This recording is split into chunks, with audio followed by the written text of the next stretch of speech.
I'm gonna stand, even though I've been walking for a long time. So how's everyone doing today? Are you awake? You ready for left form? Awesome, because I haven't had any coffee yet, so you guys are like keeping me going. So yeah, hi everyone.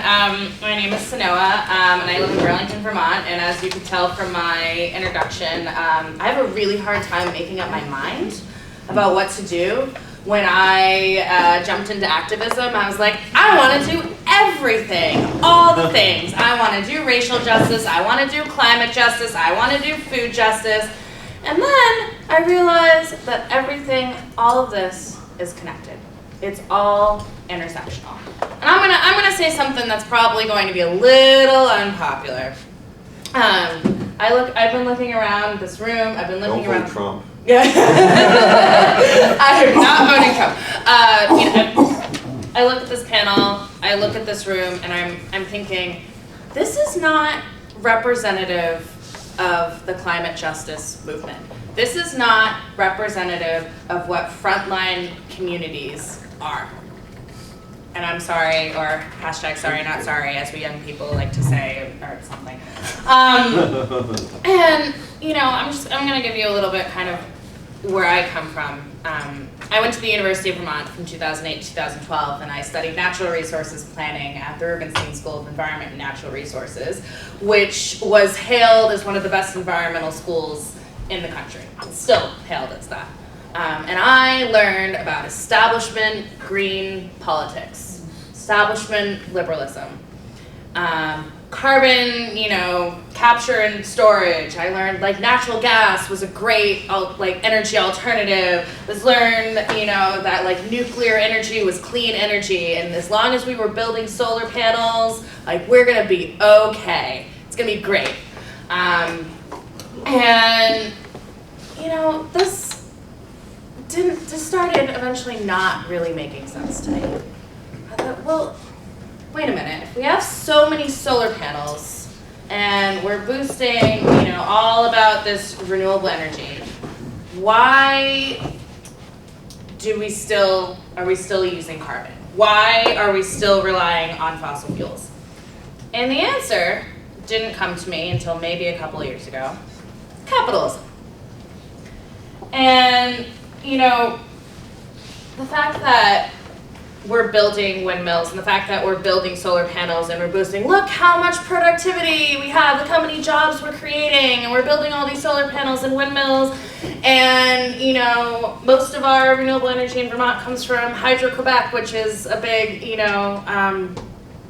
hydro energy plant out in Canada that is blocking fish spawning cycles and being put right near indigenous communities and blocking their ways of life. But it's green, it's clean, guys. It's not carbon, it's fine. Sorry, I'm like, again, no coffee, so gathering my thoughts here. And the fact that we think that we can mass produce green energy, that we can mass produce renewable energy is false. We can, but we can't at the same time because it's not sustainable. You cannot have climate change mitigation while we still have capitalism. That's just, it might be an unpopular opinion, but that's. This is the left form. This is the left form. You're right. I should really realize what my audience is. This might be a very popular opinion. And the fact that we still have sacrifice zones in this country. Sacrifice zones meaning places essentially where waste, whether it be landfill waste or coal or mining or whatever, is put where marginalized communities are living.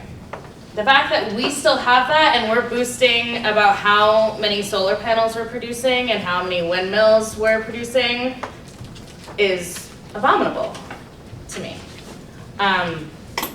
So I got involved in kind of leftist politics about 2 years ago via my union. I'm part of UE, the United Electrical Radio and Machine Workers of America. We're a pretty radical, independent, rank and file union. I work at a food co-op where people's biggest issues, mostly white establishment liberals, are like, guys, I forgot my reusable bags today, and I'm so sorry. Like, is it okay if I have like one plastic bag? I'm going to use it for the kitty litter, guys. I'm going to use it for the kitty litter. This is their issue. Did you know that you were out of organic kale? Did you know that? Like, it's really terrible. I know you have this local kale, but like that organic kale that's been shipped all the way from California using tons and tons of fossil fuels, I really need that in my life. Because, like, did you know? This is the world that I live in, right, in Burlington, Vermont. This is the world that I live in. And I'm just like, oh my God, are you serious right now? This is like not even remotely how we're going to mitigate climate change. So I went to Paris. As part of the grassroots, I just decided, I was like, I'm just gonna hop on a plane to Paris and we're gonna go to the climate talks and it's gonna be great. And I get there and I have to say, it was the first time in a long time where I, as a Black/biracial woman coming from Providence, Rhode Island, living in an extremely white establishment liberal state, felt at home. I thought I saw these people. Y'all can see. This is the Grassroots Global Justice annual report. I saw Indigenous peoples. This is my friend Sheila, who also lives in Vermont, who is a Black woman. I saw Latinos, I saw Africans, all standing together in this one movement for climate justice, saying we are suffering, we are living in the sacrifice zones, we are the frontline communities, we are breathing in this air, we are getting this pesticides on our skin, we're working in conditions that cannot sustain us, and we are here to fight. We are risking so much right now to be here, and we are fighting. Because this is what climate justice is for frontline communities. It is life or death. It is not about whether you forgot your reusable bag, or your reusable coffee cup, water bottle, whatever, or you have one of those tiny little windmills on your house. And that's great if you have all that. I have a whole pile of reusable bags that I forget every single time I go to the grocery store. But this is about life or death. If we do not move away from fossil fuels, people are and will continue to die. And it probably won't be the majority of you in this room.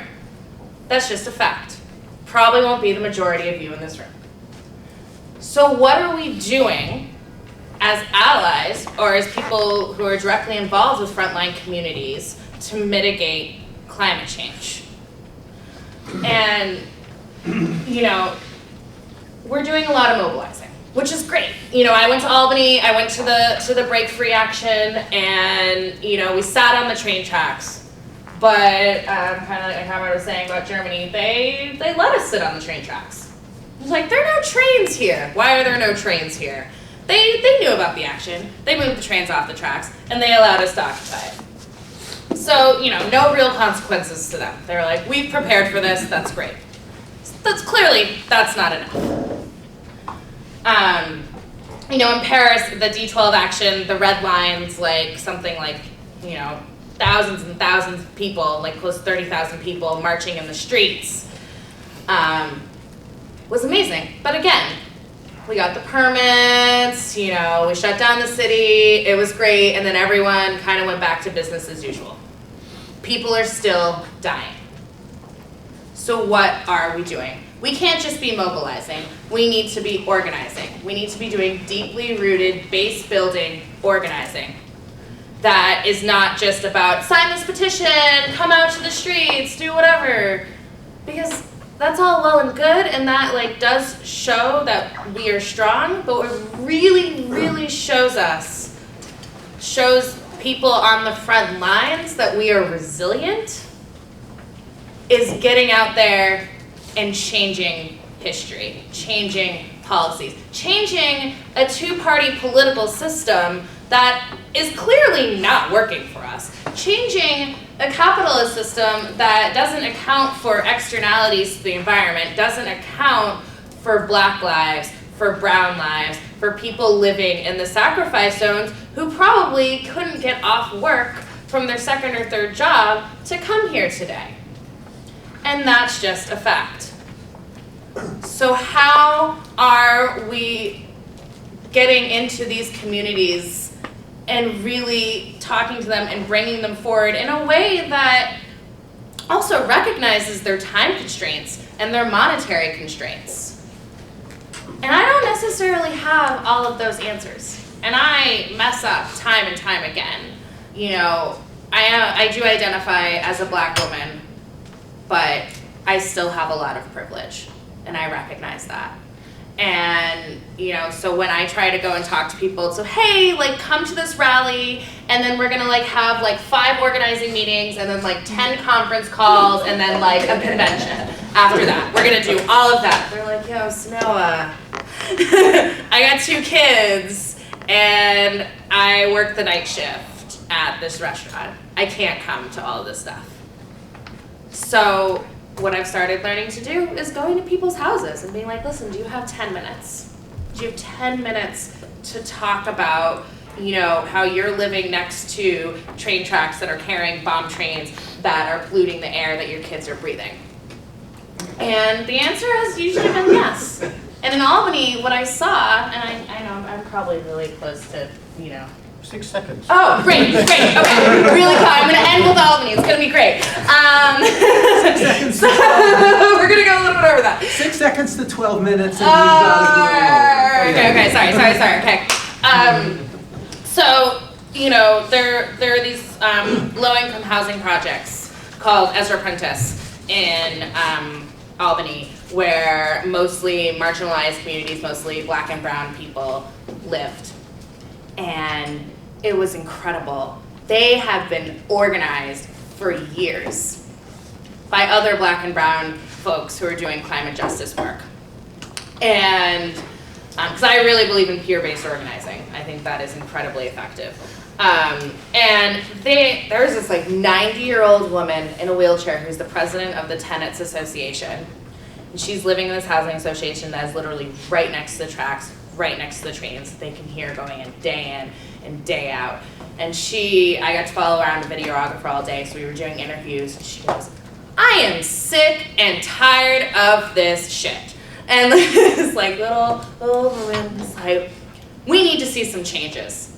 And I am not going to die until we see some changes. And it was just like, it was amazing. It was like, okay, this is it.